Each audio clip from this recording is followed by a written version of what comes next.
For these questions, we're adding decimals with tenths. So first, we have 8.6 plus 5.6. So we can write this out as a column addition, making sure that our decimal points are lined up so that our ones and our tenths columns are lined up as well. We need to copy the decimal point down into our answer, and I like to do this first so that I don't forget. Now we just add the digits using the column method.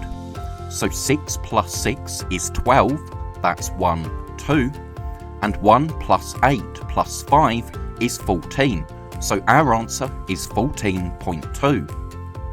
Next we have 36.9 plus 5.8. So we write this out as a column addition, and we have to be really careful here that our decimal points are lined up. So the 5 ones is underneath the 6 ones, and the 8 tenths is underneath the 9 tenths. If our decimal points are lined up, then all the other digits in our question will be lined up as well. We copy the decimal point down into our answer, and now 9 plus 8 is 17, so 1, 7. 1 plus 6 plus 5 is 12, so 1, 2.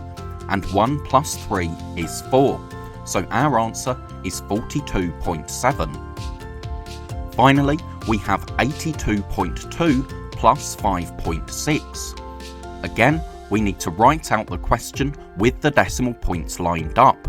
We can copy the decimal point down into our answer, and now 2 plus 6 is 8, 2 plus 5 is 7, and 8 plus nothing is 8. So our answer is 87.8. Thank you so much for watching. I really hope that was helpful.